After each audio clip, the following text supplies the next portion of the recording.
नमस्कार दोस्तों, स्वागत है आपका अपना YouTube channel yes technical Jaipur में। दोस्तों, आशा करता हूँ कि आप सभी पढ़ रहे होंगे, अपनी एग्ज़ाम की तैयारी कर रहे होंगे बहुत अच्छे तरीके से। दोस्तों, आपको सारी सब्जेक्ट पढ़नी है, जैसे workshop calculation, employability skill, electrician theory, सभी सब्जेक्ट पढ़नी है बढ़िया तरीके से। जो वीडियो डाले गए हैं उनको बार बार देखो। एम्प्लॉयबिलिटी स्किल और वर्कशॉप कैलकुलेशन के जो मनीष जी सर ने पीडीएफ डाल रखी है भारतीय स्किल की, उसको बढ़िया तरीके से आप पढ़ाई करो। और जिन बच्चों की एग्ज़ाम लगी है वो भी अच्छी तरीके से तैयारी करते रहो, जिनकी नहीं लगी है वो भी तैयारी करते रहो। तो दोस्तों, अपना नेक्स्ट जो क्वेश्चन है वो 16 क्वेश्चन है। आगे अपन पढ़ेंगे कि ये क्या है, सोलर सेल में तापमान के संदर्भ में निर्गत शक्ति पर क्या प्रभाव होगा। एक सोलर सेल है, सोलर सेल जानते हो ना आप, जैसे सौर ऊर्जा की जो प्लेटें लगी होती हैं उनको क्या बोलते हैं, सोलर सेल बोलते हैं। जिनके ऊपर तापमान पड़ता है, जैसे जैसे उनके ऊपर तापमान पड़ता है तो उसकी शक्ति में क्या प्रभाव पड़ता है, या फिर कमी होती है तो उसके शक्ति में, मतलब उसके पावर में क्या प्रभाव पड़ती है। तो मैं बता दूं दोस्तों कि अगर उसके तापमान में कमी होती है ना, तो शक्ति में भी क्या होती है, कमी। क्या होती है, शक्ति में भी कमी होती है।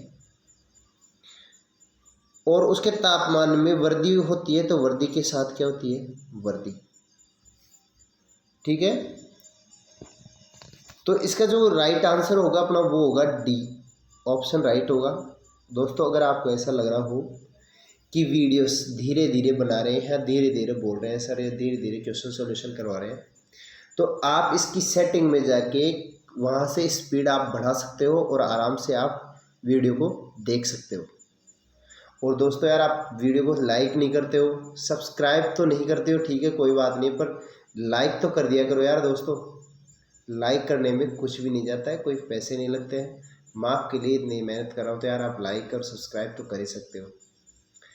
ठीक है दोस्तों, नेक्स्ट क्वेश्चन है अपना 17वां क्वेश्चन। बैटरी आवेशन के समय अपन मोबाइल की जो किसान टॉर्च बैटरी होती है, उसके आवेशन के समय, बैटरी के आवेशन के समय हाइड्रोमीटर का क्या उद्देश्य होता है। आपको पता है कि आप जैसे बैटरी चार्ज, जो बैटरी वाला होता है उसके पास कभी गए होंगे, वहाँ पे एक हाइड्रोमीटर होता है, ग्लास, जैसे ग्लास की नली सी होती है और उसके ऊपर एक बल्ब सा लगा होता है प्लास्टिक का। तो वो हाइड्रोमीटर होता है, वो हाइड्रोमीटर क्या काम करता है और उस किस लिए यूज़ किया जाता है उसका। तो उसका जो यूज किया जाता है वो किया जाता है कि विद्युत अपघट्य होता है ना, विद्युत अपघट्य, उसके अंदर जो इलेक्ट्रोलाइट डाला जाता है, विद्युत अपघट्य का विशिष्ट गुरुत्व निर्धारित करने के लिए हाइड्रोमीटर का उपयोग किया जाता है। आपको कोई पूछ ले कि हाइड्रोमीटर का उपयोग क्यों किया जाता है, तो विशिष्ट विद्युत अपघट्य के विशिष्ट गुरुत्व की निर्धारित करने के लिए हाइड्रोमीटर का प्रयोग किया जाता है। ठीक है, तो ये डी वाला अपना राइट आंसर हो जाएगा।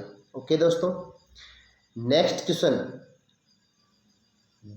फैराडे के विद्युत अपघट्य का प्रथम नियम का सूत्र क्या होता है। जो फैराडे के विद्युत अपघट्य का जो नियम है उसका सूत्र क्या होता है, तो उसका सूत्र मैं बता दूं कि M बराबर ZIT होता है। M बराबर ZIT, बी अपना राइट आंसर होगा। ठीक है दोस्तों,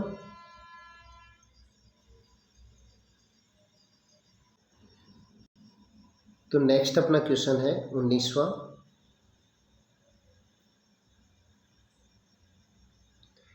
एक सीसा अम्ल सेल, सीसा अम्ल सेल में विद्युत अपघट्य की तरह क्या उपयोग किया जाता है। मतलब अपने जो बैटरी होती है ना, किसान टॉर्च बैटरी होती है, ये इन्वर्टर की बैटरी होती है, इसके जो टर्मिनल होते हैं ना, जहाँ से अपन सप्लाई प्राप्त करते हैं, वो टर्मिनल किसके बने होते हैं? सीसा धातु के बने होते हैं। किसके बने होते हैं? सीसा के बने होते हैं। अब सीसा धातु के बने होते हो तो उसको सीसा अम्ल सेल के बोलते हैं, या सीसा अम्ल बैटरी बोल सकते हैं उसको। तो उसमें जो विद्युत अपघटक का उपयोग किया जाता है, वो विद्युत अपघटक कौन सा होता है? कौन सा विद्युत अपघटक यूज किया जाता है? तो उसमें यूज किया जाता है तनु सल्फ्यूरिक अम्ल।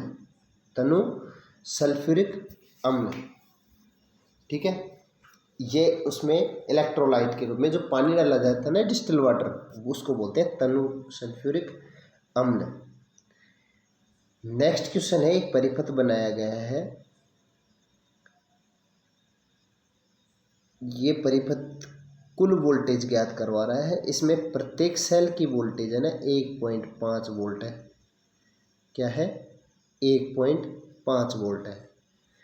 तो मैं बता दूं दोस्तों कि आपको जब सेल का सिंबल ये होता है, ये सेल का सिंबल होता है ना, इसमें एक बड़ा होता है और एक छोटा होता है। इस तरीके से अगर सेलों को जोड़ते हैं अपन, इस तरीके से सेलों को जोड़ते हैं ना, तो इस तरीके से अपन सेलों को जोड़ते हैं तो वोल्टेज बढ़ता है। इस तरीके से जोड़ते हैं, और इस तरीके से जब जोड़ते हैं तो वोल्टेज समान रहता है, उसमें कोई परिवर्तन नहीं होता है। जैसे एक सेल 1.5 वोल्ट का है तो यहाँ पे भी 1.5 ही दर्शाएगा। अगर इस तरीके से अपन जोड़ें तो 1.5 प्लस 1.5 प्लस 1.5 कितने हो जाएंगे? 4.5 हो जाएंगे। परंतु अपने को इस तरीके से नहीं जोड़ना है, इसमें दे रखा है जिस तरीके से जोड़ रहा है, ठीक है। तो इसमें कितना वोल्टेज आंसर आ जाएगा अपना? 1.5 वोल्ट। पहला ही अपना राइट आंसर हो जाएगा दोस्तों। नेक्स्ट अपना क्वेश्चन है, 21वें नंबर का क्वेश्चन है। सीसा अम्ल सेल, सीसा अम्ल सेल की आवेशन की रासायनिक क्रिया के दौरान धनात्मक प्लेट क्या होगा? जो जब बैटरी को चार्ज किया जाता है तो उसकी जो धनावेश प्लेट होती है ना, वो धनावेश प्लेट किसकी बन जाती है? तो वो धनावेश प्लेट लेड सल्फेट की बन जाती है। किसकी बन जाती है? लेड पेरोक्साइड की। किसकी? सॉरी, लेड पेरोक्साइड की बन जाती है। वो किसकी बन जाती है? लेड पेरोक्साइड की बन जाती है। बी राइट आंसर होगा, PbO2, है ना। कौन सी? सीसा अम्ल की आवेशन क्रिया के दौरान धनात्मक प्लेट किसकी बन जाती है? PbO2 की। और ऋणात्मक प्लेट बन जाती है PbSO4, लेड सल्फेट की, है ना। ऋणात्मक तो PbSO4 की और धनात्मक PbO2, ठीक है। इस तरीके से नेक्स्ट अपना क्वेश्चन है, बैटरी के आवेशन के दौरान वेंट प्लग खुला क्यों रखा जाता है? आपको पता है कि जो बैटरी होती है, बैटरी के ऊपर छेद होते हैं, और छेद होते हैं तो वो छेद क्यों रखे जाते हैं? क्योंकि उसके अंदर, बैटरी के अंदर अपने को क्या डालना पड़ता है? पानी डालना पड़ता है या डिस्टिल वाटर डालना पड़ता है, इसीलिए। और जब चार्ज करते हैं तो उनके बेंट प्लग, वो जो छेद होते हैं, उनको खुला छोड़ा जाता है, क्योंकि जब बैटरी चार्ज होती है तो उस समय उसमें से हाइड्रोजन गैस बाहर निकलती है, और हाइड्रोजन गैस बाहर निकलती है तो इसीलिए उनको क्या रखा जाता है? वेंट प्लगों को खुला रखा जाता है। तो जो इसका राइट आंसर होगा वो होगा दोस्तों, गैस को स्वतंत्रता पूर्वक बाहर निकालने हेतु। अब वो कौन सी गैस होती है? हाइड्रोजन गैस होती है, ठीक है। गैस को स्वतंत्रता पूर्वक बाहर निकालने हेतु। नेक्स्ट क्वेश्चन है अपना,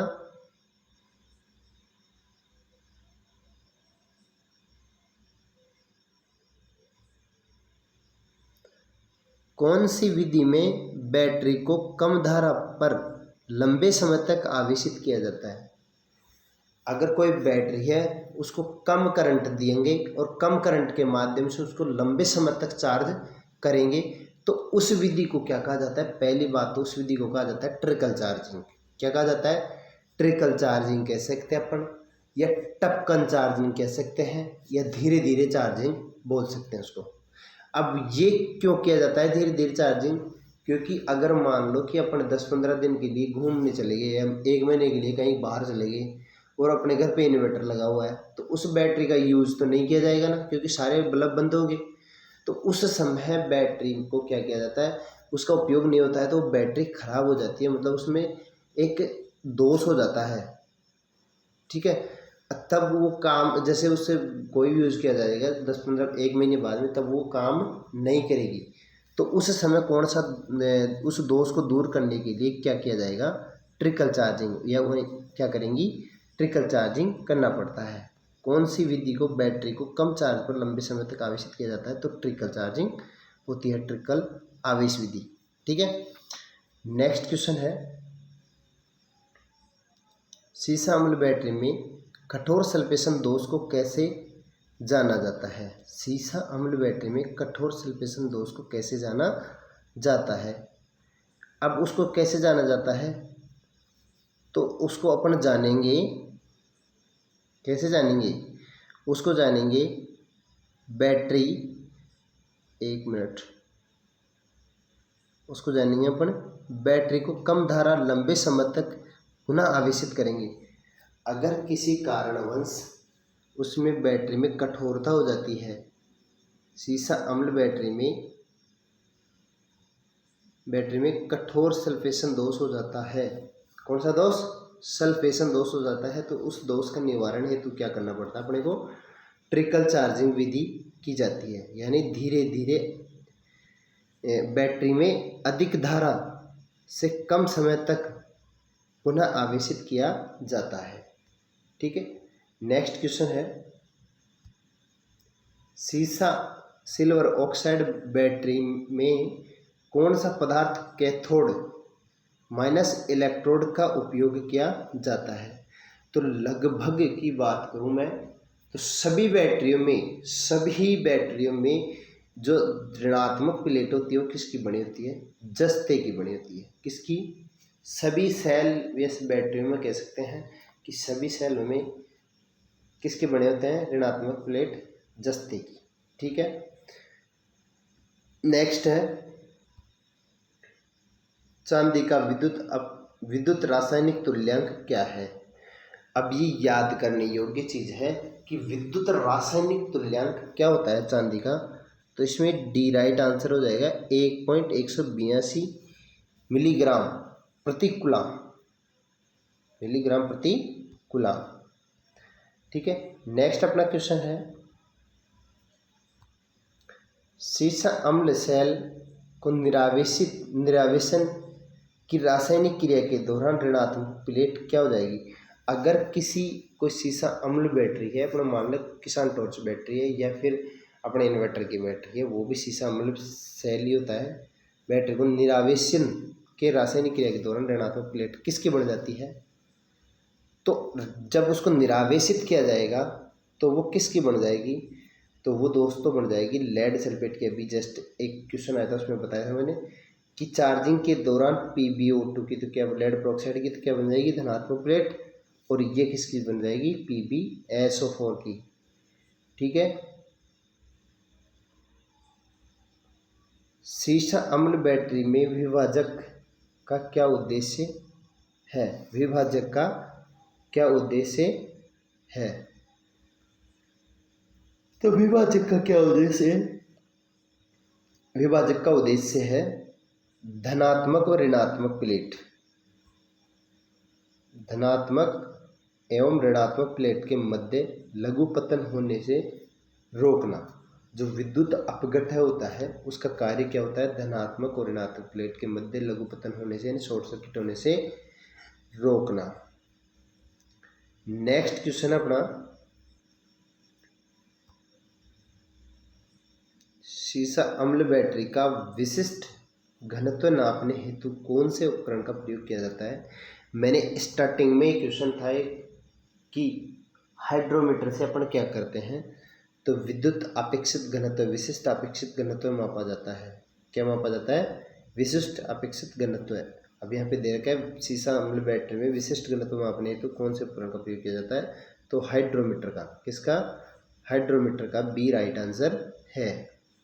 ठीक है, नेक्स्ट क्वेश्चन है इन्वर्टर परिपथ कौन सा है? इन्वर्टर परिपथ कौन सा है, ये अपने को जांच करना पड़ेगा।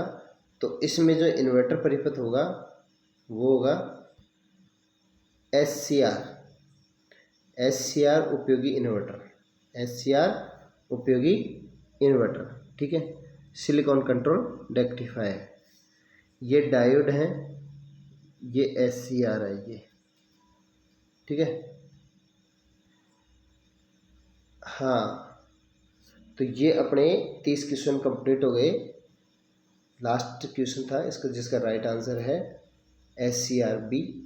ठीक है, तो दोस्तों चैनल को लाइक और सब्सक्राइब कर देना प्लीज़ यार, इसमें अपने पैसे नहीं लगते हैं दोस्तों। ठीक है, जय हिंद।